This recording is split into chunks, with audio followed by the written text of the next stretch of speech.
Hello ভাই ও বোনেরা, মেয়ের স্কুলে টিফিনের জন্য খুব সহজে বানিয়ে ফেললাম চিকেন ফ্রাই। 4টা চিকেন লেগের মধ্যে সামান্য লবণ, আদা রসুন, মরিচের গুঁড়া, জিরার গুঁড়া, গরম মশলা, গোলমরিচের গুঁড়া, সয়া সস আর সামান্য কেচাপ দিয়ে ভালো করে মাখিয়ে ম্যারিনেট করে নিলাম।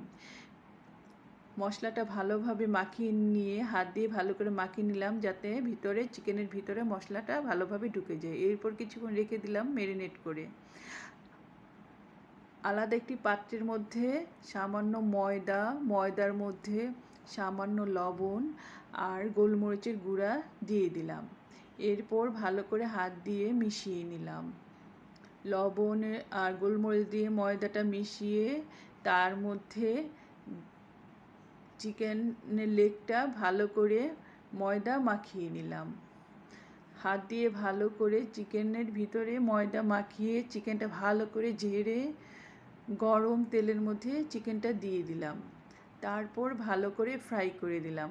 হয়ে গেল আমার চিকেন ফ্রাই।